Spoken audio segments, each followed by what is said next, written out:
세계 곳곳에서 항공기 운항이 멈추고 금융과 방송, 의료 등 인프라가 동시다발로 마비되는 IT 대란이 벌어졌습니다. 공화당 전당대회에서 대선 후보 지명을 수락한 트럼프 전 대통령이 피격 일주일 만인 이번 주말 미시간주를 방문해 벤스 부통령 후보와 함께 첫 선거 유세에 나섭니다. 이런 가운데 민주당 진영에서는 조 바이든 대통령에 대한 비관론이 커지고 있고 사퇴 요구도 더욱 거세지고 있습니다. 어제 오후 샌디마스에서 칼부림 사건이 발생해 1명이 숨지고 2명이 다쳤습니다. 다음 주 개막하는 파리올림픽을 앞두고 파리시 당국이 관광객을 노리는 소매치기범들로 골머리를 앓고 있습니다.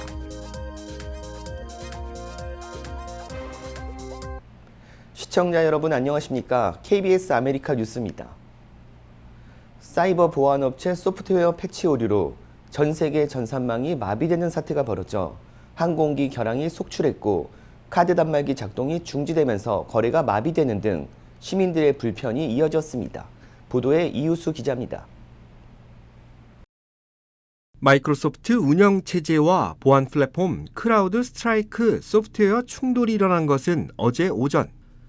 서버를 통해 공급된 패치가 업데이트되면서 예기치 못한 오류가 발생했고 해당 운영체제와 보안 플랫폼을 사용하고 있는 컴퓨터의 작동이 한꺼번에 멈춘 겁니다.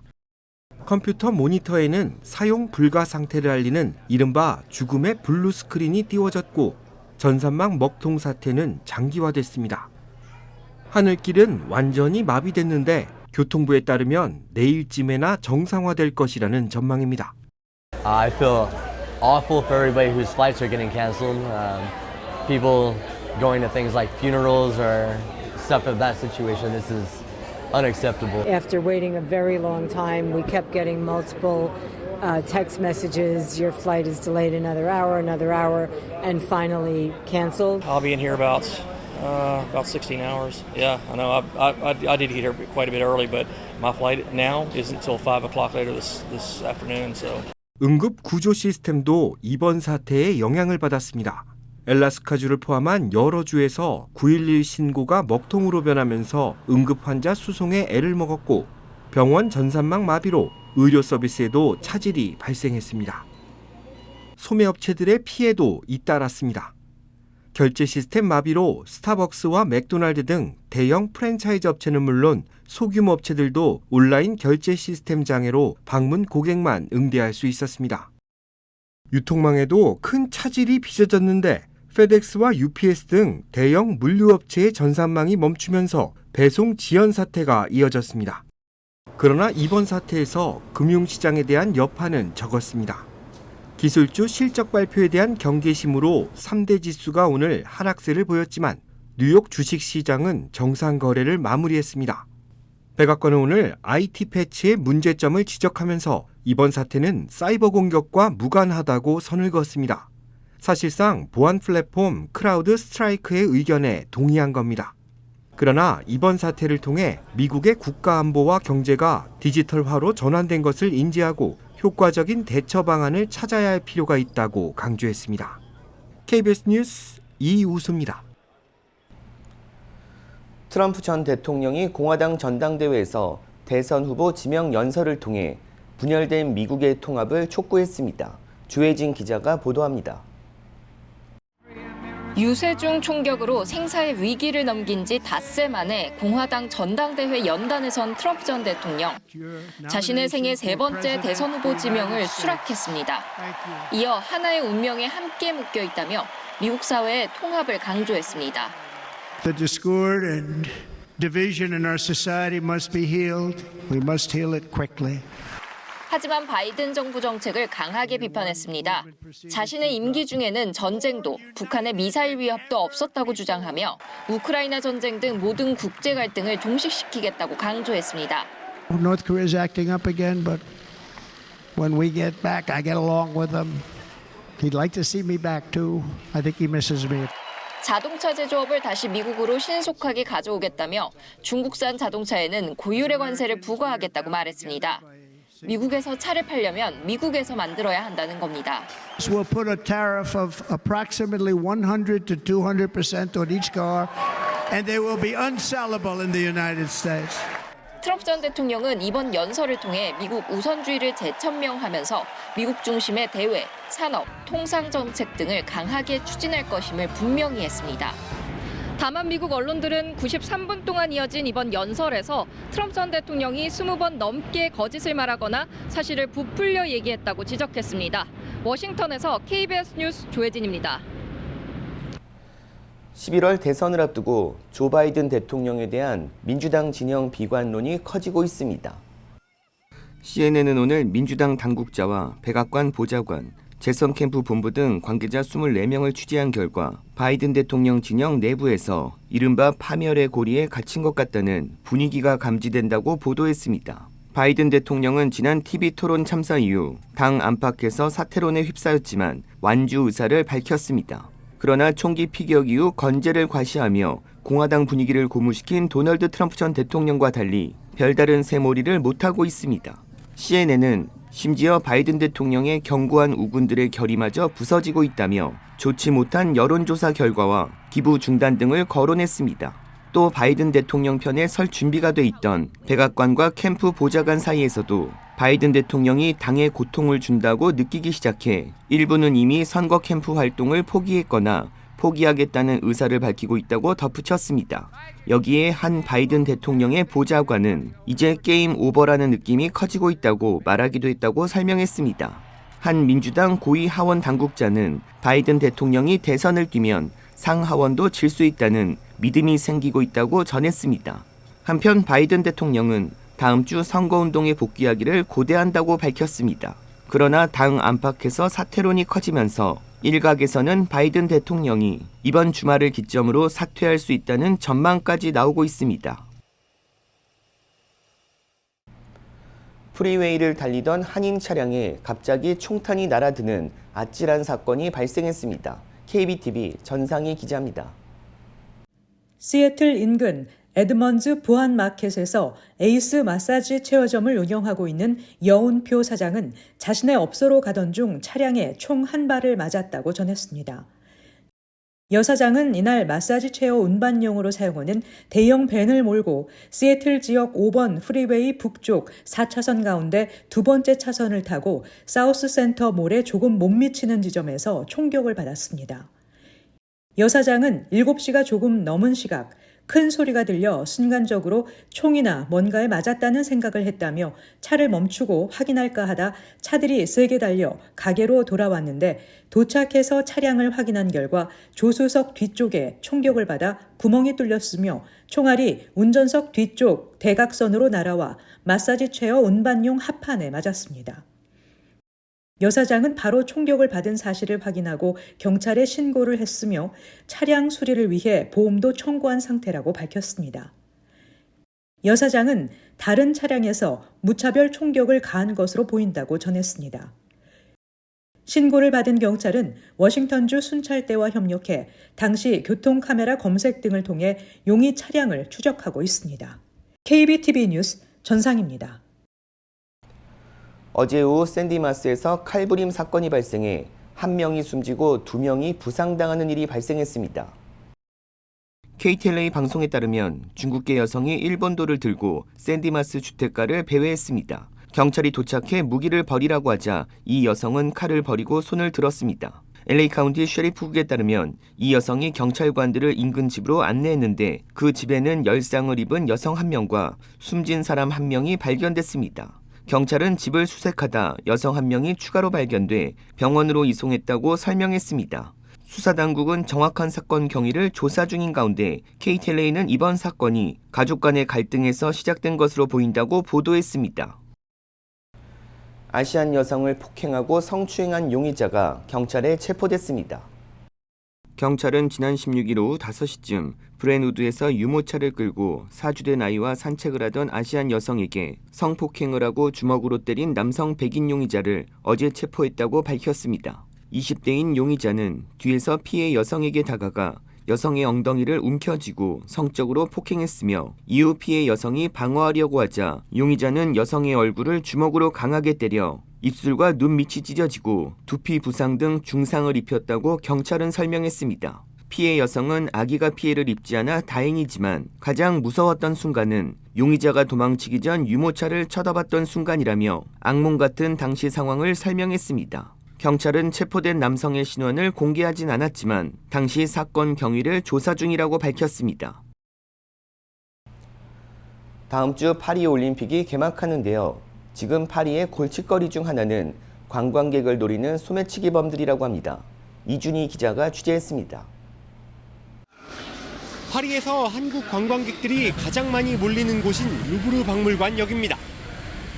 1년 전부터 이 역에선 소매치기를 주의하라는 한국어 경고 방송이 시작됐습니다.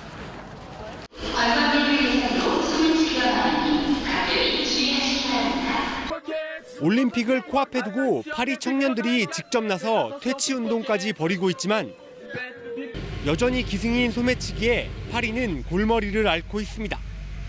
소매치기 많다 그래가지고 막 앞에 매는 가방하고 막 사가지고 사람 많은 곳 올 때 되면 이제 가방 딱 잡고 소매치기 안 당하려고 막 조심하고 그랬었어요. 심지어 파리의 소매치기범들은 장물아비들과 조직적인 불법 거래를 통해 세력을 점점 키우고 있습니다. 네, 이곳은 파리의 대표 우범 지역 북역입니다. 소매치기들이 탈취한 작물들은 이곳 주변 상점들을 통해 거래되고 있습니다. 소매치기 작물을 불법으로 판매하는 업자를 따라가 봤습니다. Toi, c'est qui les acheté? Moi? Toi? Oui, oui. Viens avec. Ici, un album en voilà, mon ami, il est là, le téléphone. C'est la nouveauté? Ouais, c'est ça. Regarde dedans.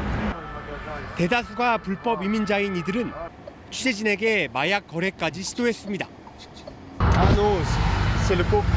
Ah, d'accord. Non, non, non, portable, on dit. Portable volé. 와서 나누자라는 파리올림픽 슬로건을 비웃듯 여전히 활개치고 있는 소매치기. 프랑스 당국은 파리 전역에 4만 명이 넘는 경찰 인력을 투입하겠다고 밝혔지만 관광객들은 여전히 불안에 떨고 있습니다. 파리에서 KBS 뉴스 이준입니다. 북한의 오물풍선 살포에 한국군이 대북 확성기 방송을 이어가기로 했습니다. 송금한 기자가 보도합니다. 그제 밤사이에 이어 어제 오후에도 북한을 향한 우리군의 확성기 방송이 실시됐습니다. 합동참모본부는 대북 확성기 방송을 당분간 매일 실시하겠다고 밝혔습니다.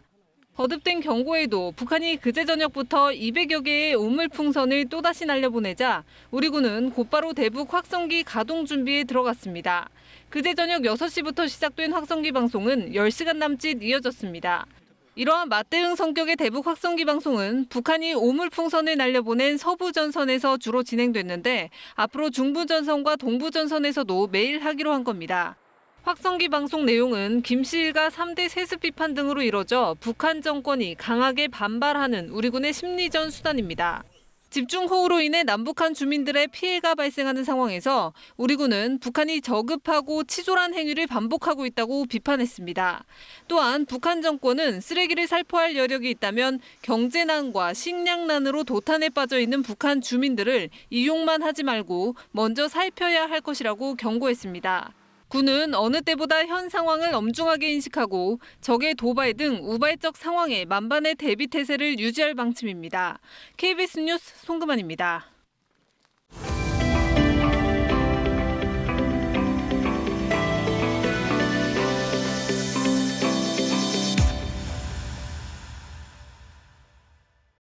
네, 김동석 대표님 안녕하십니까?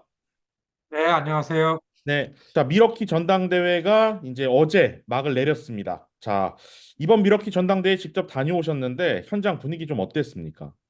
결론을 얘기하면은 비로소 미국의 가장 전통적인 큰 정당을 트럼프가 접수했다. 네, 완벽하게 트럼프가 이니셔티브를 잡았다. 이렇게 보여지고요. 전당대회에 여기 붕대 이제 반창고 붙이고 나와 계속 그 화면에 틀어주고 그랬잖아요. 전당대회 효과를 아주 극대화시키는 데 정점을 이뤘다. 이렇게 말씀드릴 수 있고 이런 기세를 가지고서 앞으로 3달 동안에 이 캠페인을 할 거다. 30대 부통령 후보가 러닝메이트로 지목이 됐습니다. 오하이오주의 초선의 상원 의원, 이 J.D. 벤스라는 분이 역사적으로 최연소 부통령이 됩니다. 이제 39살, 8월 되면 40살로 접어드는데 이분이 말이죠. 2016년 처음 트럼프가 나타날 때 이분은 정치권이 아니었었습니다. 공화당의 트럼프가 나오는 걸 보고 굉장히 비판을 했습니다. 저건 아니다. 2022년 상원에 나오면서 오하이오 트럼프주입니다. 트럼프로부터 지지를 받아야 상원의원 당선이 될 것 같으니까 자기의 생각을 바꾸면서 서서히 트럼프한테로 접근을 했죠. 지금은 트럼프 찬양주의자가 된 거 아닙니까? 제가 클리블랜드에 2016년 전당대회에 갔었어요. 그때 트럼프하고 지금 트럼프는 다른 사람입니다. 2016년에 마이크 펜스를 부통령 러닝메이트로 했을 때는 트럼프의 부족한 점을 채워줄 사람. 마이크 펜스는 육선의 중앙 하원 의원이었죠. 인디애나 주지사를 했죠. 중서부 지역의 백인들에게 어필하고.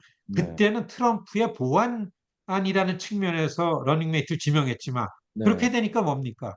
전통적인 공화당 입장을 갖고 있는 부통령하고 부딪혀가지고 결국에는 트럼프가 생각할 때는 나를 배반한 자 이렇게 결론이 났죠. 그러니까 끝까지 나를 상속할 마가의 상속자가 누군가 라는 기준을 가지고 자신감 있게 지명한 거 아닌가 저는 이렇게 보여집니다. 이 얘기를 다시 또 안 할 수 없을 것 같습니다. 지난주 펜실베니아의 유세장에서 트럼프 전 대통령이 유세 연설 도중 피격을 당했습니다. 유력 전문가들, 언론들 전부 다 고개를 살짝만 돌리지 않았다면 미국의 역사가 바뀌었을 것이다 라고 할 만한 충격적인 사건이었는데 천운이죠. 어떻게 트럼프는 귀를 막고 그 다음에 다른 사람 맞은 사람은 죽었잖아요. 트럼프 입장에서는 그냥 구사일생 살아난 저 위기에서 나온 저 장면들이 이 자기 선거에는 굉장히 큰 효과를 내고 있고 지난주에 김동석 대표님께서 이제 바이든 대통령이 사퇴할 가능성 5% 정도밖에 안 된다 이렇게 말씀을 해주셨거든요. 오바마 전 대통령도 설득에 나섰다. 또다시 코로나에 감염이 됐다. 어떻게 바이든 대통령의 사퇴 가능성이 올라갔다 이렇게 볼 수 있을까요? 이번에 바이든이 지는 거는 백악관 하나만 뺏기는 게 아니라 트럼프가 트리플 크라운을 해요. 상하와 백악관. 그러면 죽음의 길입니다, 민주당은. 그러니까 이건 뭐냐면 지금 각 지역구를 갖고 있는 의원들이 난리가 났어요. 제가 예를 들어가지고 이번 공화당 컨벤션에 영킴 의원이 안 오셨단 말이죠. 왜냐하면 영킴 의원님은 이민자들을 많이 생각하시고 그리고 영킴 의원님 지역구를 보면은 중도적이고 반 트럼프의 유권자가 많고 모든 선출직은 자기 지역구에 의해서 움직여진다라는 거는 불변의 그런 논리 아닙니까? 리더십이 강한 모습을 보여야 되는데 그거에 맞지 않는다라는 이런 여론, 이런 당의 압력 같은 것들을 과연 어떻게 이길 것인가? 이렇게 볼 때는 점점 더 5%가 10%가 되고 가능성이 있지 않을까? 민주당에서 자유경쟁으로 나와서 젊고 씩씩하고 아이디어 있는 이런 후보가 나와가지고서 트럼프랑 싸우기에는 아직 시간은 충분하다. 뉴저지주 현역 상원의원이죠. 밥 메넨데즈 상원의원이 뇌물 혐의로 결국 유죄가 선고가 됐습니다. 자, 지금 현재 뉴저지주 상원에 출마하고 있는 우리 한인 앤디 킴 이제 연방 하원의원 상원 후보와 경쟁 중인 현역 의원인데 예상됐던 거죠. 뭐 그 집에서 금괴가 나오고 캐시가 나오고 계속 재판을 하다가 이제 비로소 배심원은 유죄 판결 난 지 꽤 됐는데 이제 판사가 유죄라고 그랬죠. 그럼 이제 빨리 사임을 해야 됩니다. 그러면은 주지사가 자녀 임기를 수행할 그 상원의원을 지명을 하게 되죠. 그런데 자녀 임기가 올 12월 말까지입니다. 근데 이제 여론은 앤디가 될 텐데 앤디를 지명해라 이런 이제 여론은 많고 주지사는 여러분들 아시다시피 주지사 부인이 앤디랑 경쟁하다 졌잖아요. 그 속으로다가 앤디를 지명하겠어요? 한 몇 개월이라도 자기 사람을 하고 싶죠. 기록인데요. 상원의원이 굉장한 자리니까. 이런 상황이 됐고 여하튼 이름으로써 한국계 2세인 앤디 김은 역사적으로 연방 상원의원 자리에 한 발 한 발 다가가고 있다. 이런 말씀을 드립니다. 네, 알겠습니다. 자, 대표님 오늘은 여기까지 하겠습니다. 나와주셔서 감사합니다. 네, 고맙습니다.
KBS 아메리카 뉴스 마칩니다.